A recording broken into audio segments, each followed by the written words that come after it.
Hey guys, welcome to Testing Academy. My name is Pramod, and in this video, I'm going to talk about the how to select the best automation testing tool. If you are a software developer, tester, or a QA, and you are starting a new project, right? Which automation testing tool will be beneficial for you, and which can directly solve your problem, right? We're going to discuss about all the things in this video, right? I'm going to talk about the three-step method that I have used personally, which basically directly can solve the problem of this finding the automation tool, right? All right. So if you're excited, so let's get started, right? All right.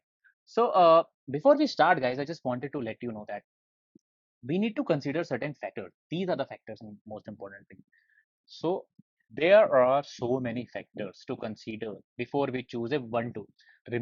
Just remember this, guys. I'm telling you because there are lots of factors you need to basically consider before even any kind of a choosing any. For example, if you have chosen Selenium, if you have chosen Cypress, Catalan Studio, Test Complete, UFT, right?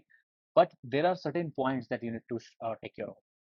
So again, while considering this tool, you have to check for the tool type, which basically means it's an open source tool, commercial tool, custom made tool, or certain library based, right? So that you can do that. You have to check in that.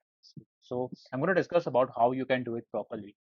You also when you are choosing your best automation tool, you need to have the understanding means what is your application type, it is stable or not, what is the complexity of this application, how your test data is managed, and how you are going to use the execution part of it, right?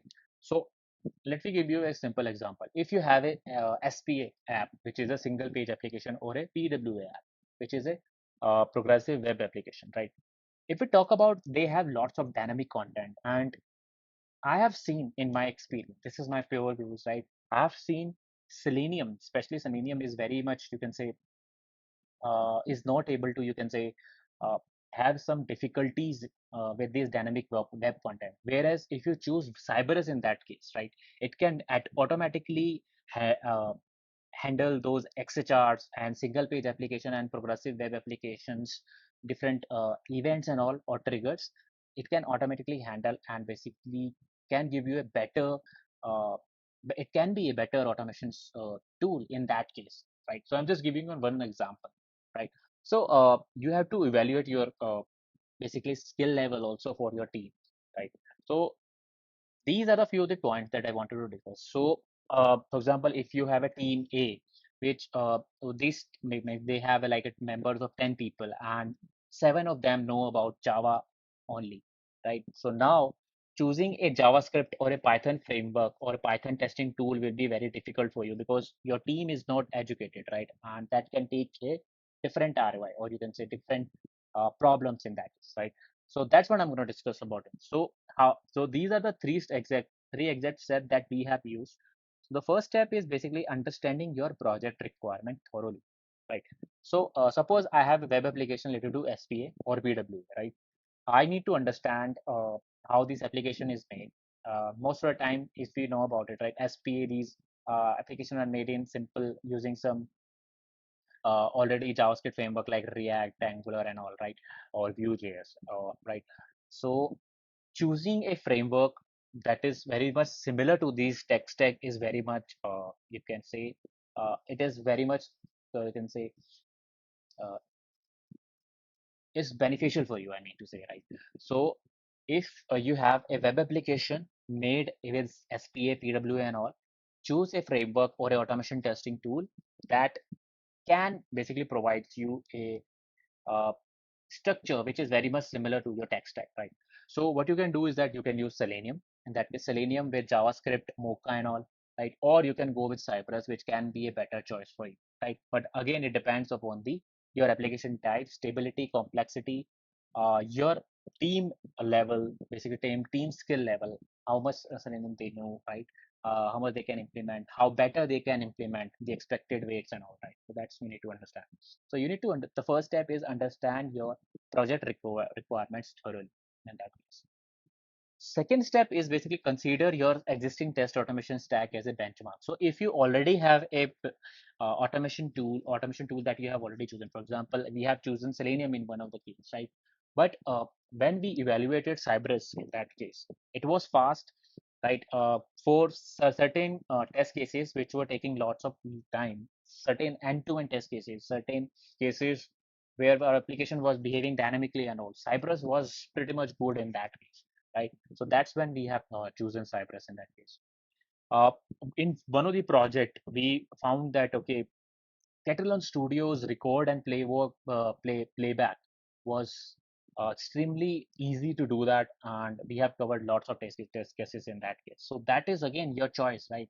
So that's how you need to understand. You need to understand your application or requirement first, then compare your existing frameworks. What is the problem they have, and is the new automation framework or tool that you are choosing it's able to solve this problem or not? Step three is basically which is PUBH metrics method, right?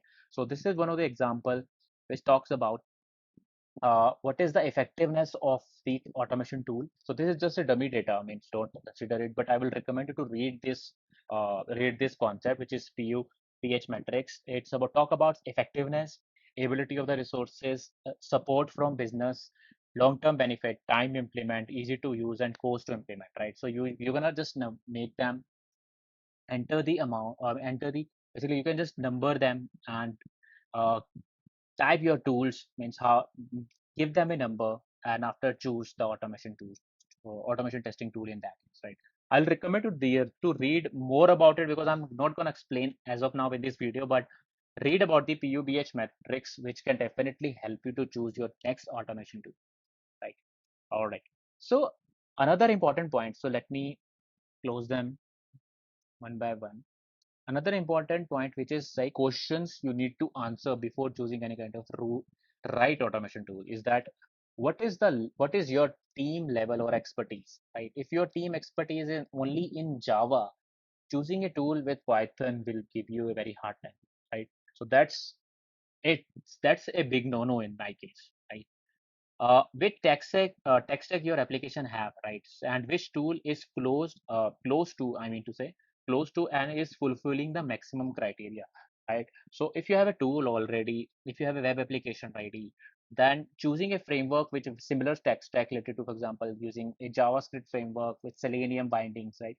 Selenium Java bindings, Mocha framework as a test ng and all, right? So it's very much similar in that case. If your application is full end-to-end e-commerce made in heavy PHP and all, I will recommend you to choose either Selenium binding of PHP in that case, right?